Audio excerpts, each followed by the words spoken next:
ಹೆಸರು ನಾಗರಾಜ್ ಅಂತ, ನಾವು ಹಳೆ ಬಸ್ ಸ್ಟ್ಯಾಂಡ್ ರೋಡ್ನು ಸರ್. ಇದು ಸುಮಾರು ಒಂದು 70 ವರ್ಷದಿಂದ ಆವಾಗಿನ ಕಾಲದಿಂದ ಹಳೆ ಬಸ್ ಸ್ಟ್ಯಾಂಡೇ ಅಂತ ಕರೆಯೋದು ಇದನ್ನು. ಅವಾಗ KSRTC ಬಸ್ಸುಗಳು, ಸಿಗ್ನಲ್ ಬಸ್ಸುಗಳು ಎಲ್ಲ ಒಂದೇ ಇದ್ದಿದ್ದು. KSRTC ಬಸ್ ಸ್ಟ್ಯಾಂಡ್ ಆಯಿತು, KSRTC ಅಲ್ಲಿಗೆ ಹೋಗ್ಬಿಟ್ಟು ಇಲ್ಲಿಗೆ ಇದಾಯಿತು. ಅಲ್ಲಿ ಕೊಟ್ಟಿರೋ ಅಂಗಡಿಗಳು ಖಾಲಿ ಚಿಲ್ಲರೆ ಅಂಗಡಿಗೆ ಮಾತ್ರ ಮಾಡಬೇಕಾಗಿರೋದು. ಇವಾಗ ಏನಾಗಿದೆ ಅಂದರೆ ಮಾರ್ಕೆಟ್ ಆಗೋಗಿದೆ. ನಮ್ಮ ಬಸ್ಸುಗಳು ಹಾಕೋಕ್ಕೆ ಜಾಗನೇ ಇಲ್ಲ. ನಾವು ನೆನ್ನೆ ವರ್ಷ 24 ಮಾರ್ಚ್ 15ನೇ ತಾರೀಕು ಆಕ್ಷನ್ ಕರೆದಿರಿ 3 ಲಕ್ಷಕ್ಕೆ. ಆವಾಗ ಕಮಿಷನರ್ ಸಾಹೇಬರು ಇವರು ಇದ್ದಿದ್ದು ಪ್ರಸಾದ್ ರೆಡ್ಡಿ ಅಂತ. ಆವಾಗ ಹೇಳಿದ್ರಿ ನಾವು, ಸರ್ ಈ ತೊಂದರೆ ಇದೆ ಬಸ್ ಸ್ಟ್ಯಾಂಡ್, ನಮ್ಮ ಕ್ಲಿಯರ್ ಮಾಡಿಕೊಟ್ಟೆ ನಾವು ಆಕ್ಷನ್ ಕರಿತೀರಿ ಇಲ್ಲ ಕರೆಯಲ್ಲ ಅಂತ. ಅವಾಗ ಅವರೇನು ಅಧ್ಯಕ್ಷರು ಬಂದದ್ದು ಇವರು. ದಸರಾ ಹಾಗೂ ದೀಪಾವಳಿ ಹಬ್ಬದ ಪ್ರಯುಕ್ತ ರವಿ ಎಂಟರ್ಪ್ರೈಸಸ್ ನಲ್ಲಿ ವಿಶೇಷ ಆಕರ್ಷಕ ಬಹುಮಾನಗಳ ಜೊತೆಗೆ cash back up to 20% credit cards ನೀಡಲಾಗುತ್ತದೆ. ನಿಮಗೆ ಬೇಕಾದ ವಿವಿಧ ಬಗೆಯ 20 ಬ್ರ್ಯಾಂಡ್ ಕಂಪನಿಯ ವಸ್ತುಗಳು ಇಲ್ಲಿ ಸಿಗುತ್ತವೆ. ಕೋಲಾರದ ಸಂಗೊಂಡಹಳ್ಳಿ ಬಳಿ ಇರುವ ರವಿ ಎಂಟರ್ಪ್ರೈಸಸ್ಗೆ ಎಂದೇ ಭೇಟಿ ಕೊಡಿ. ಲಕ್ಷ್ಮೀ ದೇವಮ್ಮ ಅಂತಾನೆ ಇದ್ದಿದ್ದು. ಆಮೇಲೆ ಇವರ ಕಮಿಷನರ್ ಸಾಹೇಬರು ಬಂದು ಪ್ರಸಾದ್ ಅಂತ ಇದ್ದಿದ್ದು. ಅವಾಗ ಹೇಳಿದ್ರಿ, ಅವಾಗ ಬರ್ತೀರಿ ನಾವು ಕ್ಲಿಯರ್ ಮಾಡಿಕೊಡ್ತೀರಿ ಅಂತ ಹೇಳಿದ್ರು. ಅವಾಗ ಸುಮ್ಮನೆ ಹಂಗೆ ಹೇಳ್ತಾರೆ ಅಷ್ಟೇ, ಆಕ್ಷನ್ ಆಗೋವರೆಗೂ ಹೇಳ್ತಾರೆ. ಆಮೇಲೆ ಈ ಕಡೆ ಮಕಾನೇ ಇಕ್ಕಲ್ಲ ಯಾರೂ.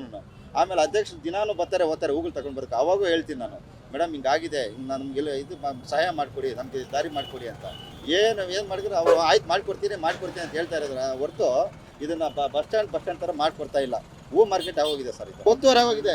ಇಲ್ಲೇನ ಬಸ್ಗಳು ನಿಲ್ಲಿಸಿದ್ರೆ ಇಲ್ಲೆಲ್ಲ ಹೆಂಗಸರು ನಮ್ಮ ಚಾಲಕರನ್ನ ನಿರ್ವಾಹಕರನ್ನ ಬೈತಾರೆ, ಇಲ್ಲಿಂದ ಗಾಡಿ ಎತ್ತು ನಮ್ಗೆ ಹೂ ಅಂಗಡಿಗೆ ವ್ಯಾಪಾರ ಆಗ್ತಾರೆ. ಇದು ಹಳೆ ಬಸ್ ಸ್ಟ್ಯಾಂಡ್ ಅಂದ್ರೆ ಹಳೆ ಬಸ್ ಸ್ಟ್ಯಾಂಡ್ ಅಲ್ಲ, ನಮ್ಗೆ ಜಾಗ ಇದು ಅಂತ ಬೈತಾರೆ ಸರ್ ಹೆಂಗಸರು.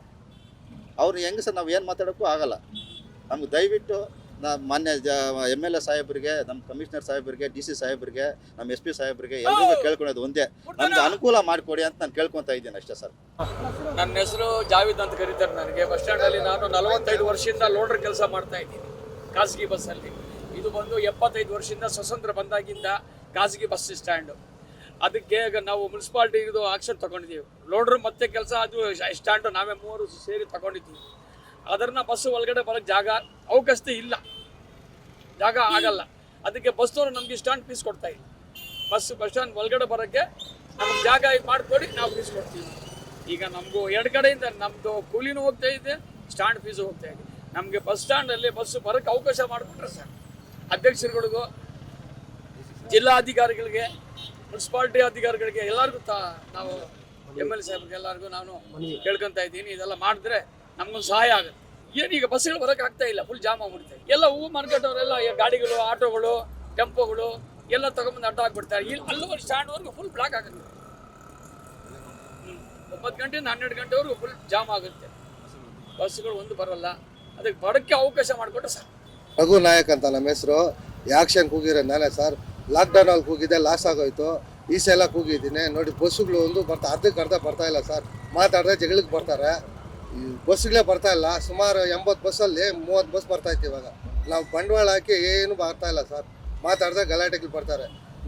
ಹಬ್ಬಕ್ಕೆ ಒಂದು ವರ್ಷಕ್ಕೆ 101 ಹಬ್ಬ ಬರುತ್ತೆ. 101 ಹಬ್ಬಕ್ಕೂ ಇದೇ ರಾವಡಿ ಸರ್. ನಮಗೆ ಎಷ್ಟು ಸಲ ಹೋಗಿ ಮುನ್ಸಿಪಲ್ ಆಫೀಸಾಗ ಹೇಳಿದ್ರೆ ಕಂಪ್ಲೇಂಟ್ ಕೊಟ್ಟರು ತಗೊಳ್ತಾನೆ ಇಲ್ಲ. ನಮಗೇನೋ ಅನುಕೂಲ ಮಾಡಿಕೊಡಿ ಸರ್. ಬಸ್ ಸ್ಟಾಪ್ ಸರ್ ಇದು. ಇವಾಗ ಬಸ್ ಸ್ಟಾಪ್ ಅಲ್ಲ ಅಂತ ಗಲಾಟೆಗಳು ಬರ್ತಾರೆ. ಇದು ಹೂವು ಮಾರ್ಕೆಟ್ ಅಂತಾರೆ ಸರ್. ಗಲಾಟೆಗಳು ಬರ್ತಾರೆ. ಏನು ತೊಂದರೆ ಆಗ್ತದೆ ಸರ್? ಬಸ್ಸುಗಳು ಬರ್ತಾ ಇಲ್ಲ, ನಮ್ಮ ಜೀವನ ನಡೀತಾ ಇಲ್ಲ ಸರ್. ಇವಾಗ ಆಕ್ಷನ್ ಕೂಗಿ 3 ಲಕ್ಷಕ್ಕೆ 60-80 ಬಸ್ಗೆ ಇವಾಗ 30 ಬಸ್ ಬರ್ತಾ ಇತ್ತು. ನಾವೆಲ್ಲಿ ಸರ್ ಬಂಡವಾಳನ ಎತ್ತಕ್ಕಾಗ್ತಾ ಇಲ್ಲ ನಮ್ಮ ಕೈಯಲ್ಲಿ. ಸುಮಾರು ಸಲ ಹೋಗಿ ಹೇಳಿದ್ದೀರಿ. ಆಯ್ತಪ್ಪ ಅಂತಾರೆ, ಬರ್ತಾ ಇಲ್ಲ ಸರ್. ಬಸ್ ಸ್ಟ್ಯಾಂಡ್ ಕ್ಲಿಯರ್ ಮಾಡ್ಕೊಡ್ಬೇಕು ಸರ್. ಬಸ್ ಸ್ಟಾಪ್ ಕ್ಲಿಯರ್ ಮಾಡ್ಕೊಡ್ಬೇಕು. ಬಸ್ ಸ್ಟಾಪ್ ಕ್ಲಿಯರ್ ಮಾಡಿಕೊಟ್ರೆ ಎಲ್ಲ ಬಸ್ಸುಗಳು ಒಳಗಡೆ ಬರ್ತಾರೆ ಸರ್. ನಮಗೂ ಜೀವನ ನಡೆಯುತ್ತೆ. ಸರ್ ಜನನೇ ಬರ್ತಾ ಇಲ್ಲ ಸರ್. ಬಸ್ಸುಗಳೇ ಬರ್ತಾ ಇಲ್ಲ. ಜನ ಬರೋಕ್ಕೆ ಬಸ್ಸುಗಳೇ ಬರ್ತಾ ಇಲ್ಲ. ಮಾತಾಡಿದ್ರೆ ಕಾರ್ ಒಂದು ನೋಡಿ ಸರ್, ಈ ಕಾರ್ ತಗೊಂಡ್ಬಂದು ನಿಲ್ಲಿಸ್ತಾರೆ. ಮಾತಾಡಿದ್ರೆ ಗಲಾಟೆಗೆ ಬರ್ತಾರೆ. ನಾವೇನು ಮಾಡೋದು ಸರ್?